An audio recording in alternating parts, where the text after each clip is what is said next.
Merry Christmas. Welcome to another Wine Steward video. It occurred to me a few days ago that there was not going to be enough time to do what I've done every year since this store opened, and that is write a best of 2025 list, a la what the Wine Spectator, Wine Enthusiast, and those other wine publications do with their top 100 wines of the year list.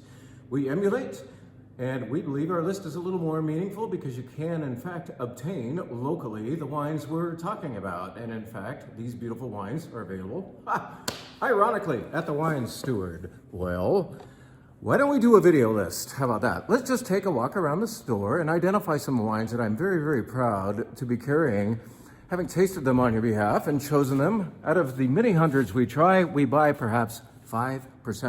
Can you believe it? Sometimes it's because we already have a wine of that type, but other times it's because it just doesn't cut the mustard. Let us start here.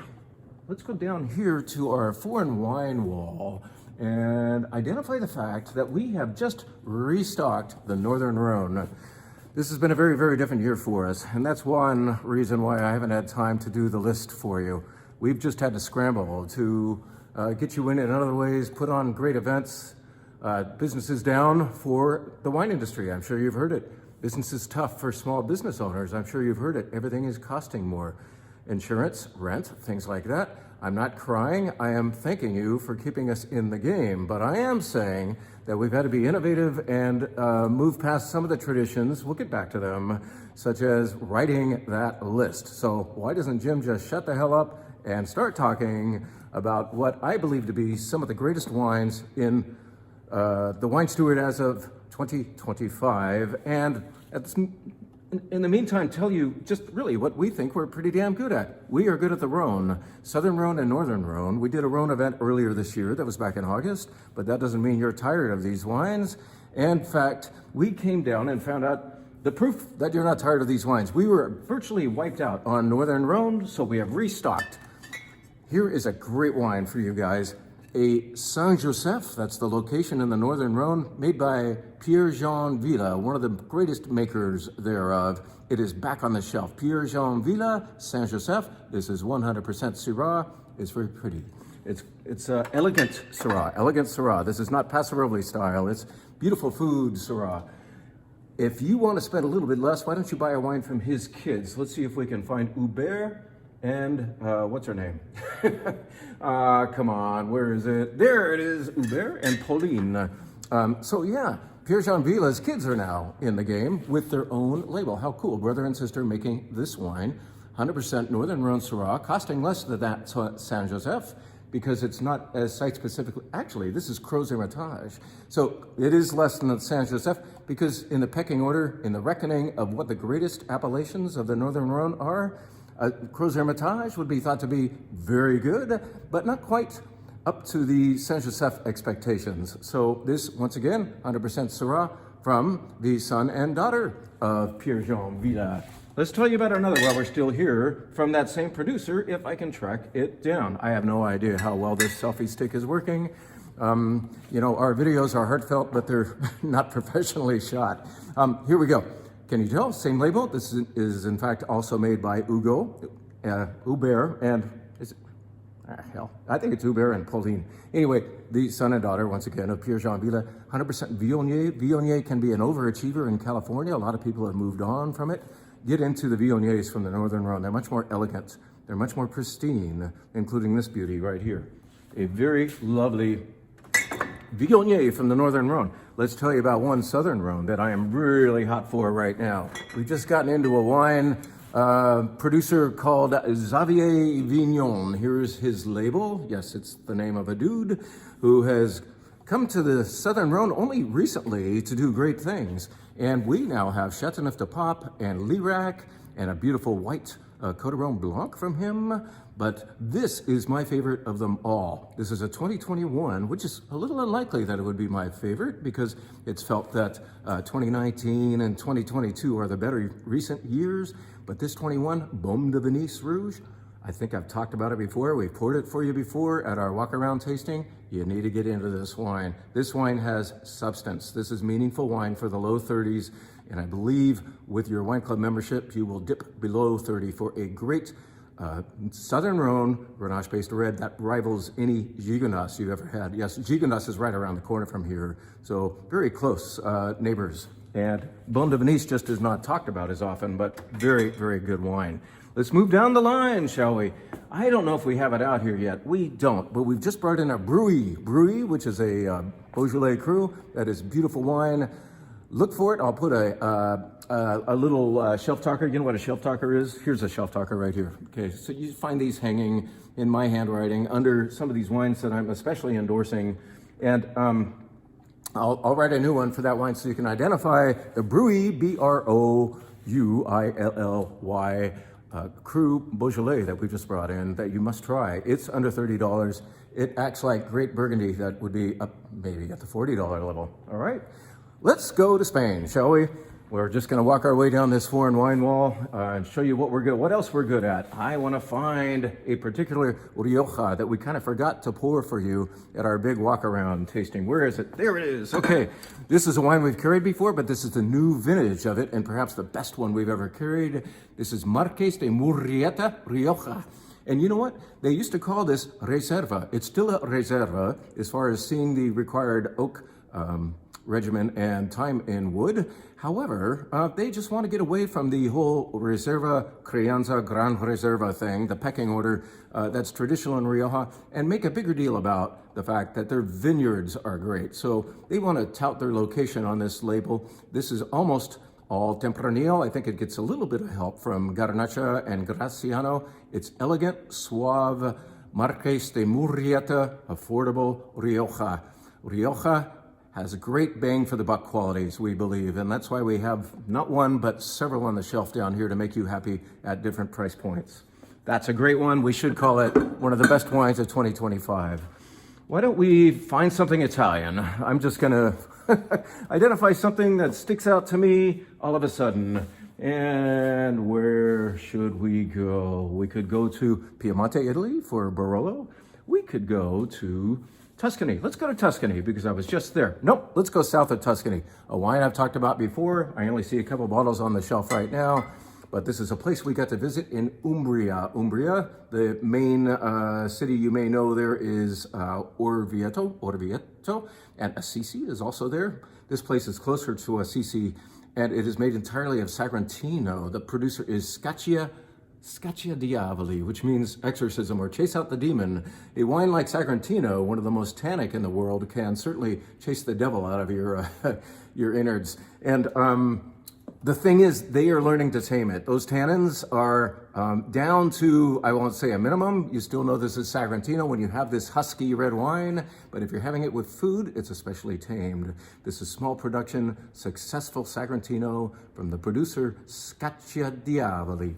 Very nice wine, deserves to be mentioned because it's significant for the type in that it's a better Sagrantino than any other I've ever had. It's a small producer, and we small guys in the wine industry like to work together, promote each other, so kind of cool. Where else shall we go? Why don't we get domestic for once? Jim, why do you talk about all this foreign wine stuff? There is a wine that just came back in that you have wiped out. We've shown it up on the wine bar, and some of you have taken it home and said, can I get more? And one woman out there, I can't remember your name, but this is your alert. We got it back in. We're not gonna let the video be the only way of communicating with you. We have your number, and we're gonna give you first dibs on this particular wine from Red Mountain in Washington State.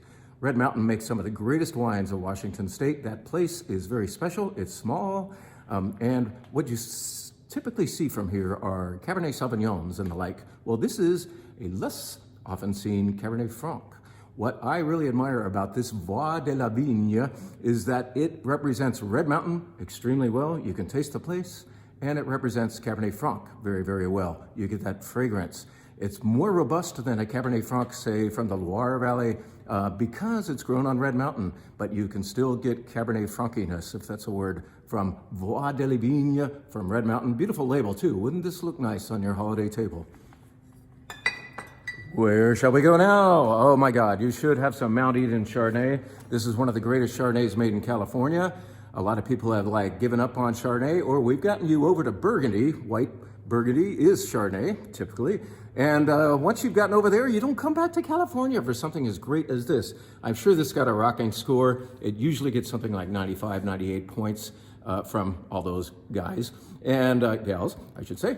But Mount Eden is one of the greatest Chardonnays. Where's it grown? Up in the Napa Valley? No, in the Santa Cruz Mountains. They and Ridge are the two great pioneers of that wonderful appellation. So this is grown at elevation. It is Mountain Chardonnay, Mount Eden Chardonnay. I can't remember the score, doesn't matter.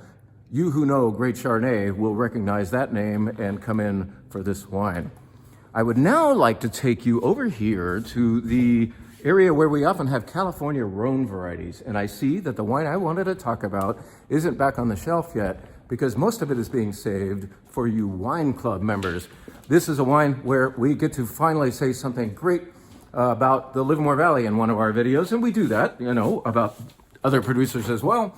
But here is a wine from our friends, the Delumans, Tony, Jen, and Madison of Madison Vineyards. This is called Dulcinea. And that's just a fun little name representing a very serious Grenache Syrah Mourvedre blend. You could call this the Chateauneuf-du-Pape style wine of the Livermore Valley. If you've been hanging around with me long enough, or with Tony, you know that we are two devotees of the Rhone idea for Livermore, and this wine fully represents that. This is delicious mid-30s wine before your wine club discount. It's actually going to our Pacific Coast Wine Club this month. And we have some for you. I can always call Tony and Jen and ask them to bring us some more. I believe there's some more in that winery. Dulcinea, a great Livermore Valley Grenache Syrah Mourvedre. This is a reminder to you who are not yet wine club members. Please consider joining our wine club. It is our lifeline. It is, it is our sustenance, especially in the slow months where that monthly ring, when we ring up all of you members who are getting 2 bottles a month from us every month, boy, that's going to be necessary in January when all of a sudden everything slows down around here. In the meantime, think about joining our wine club. Isn't this a beautiful store? I want to especially thank Eric for his work in, especially this year, making this such a nice looking place. Look at all the holiday work he's been doing, all the decorating.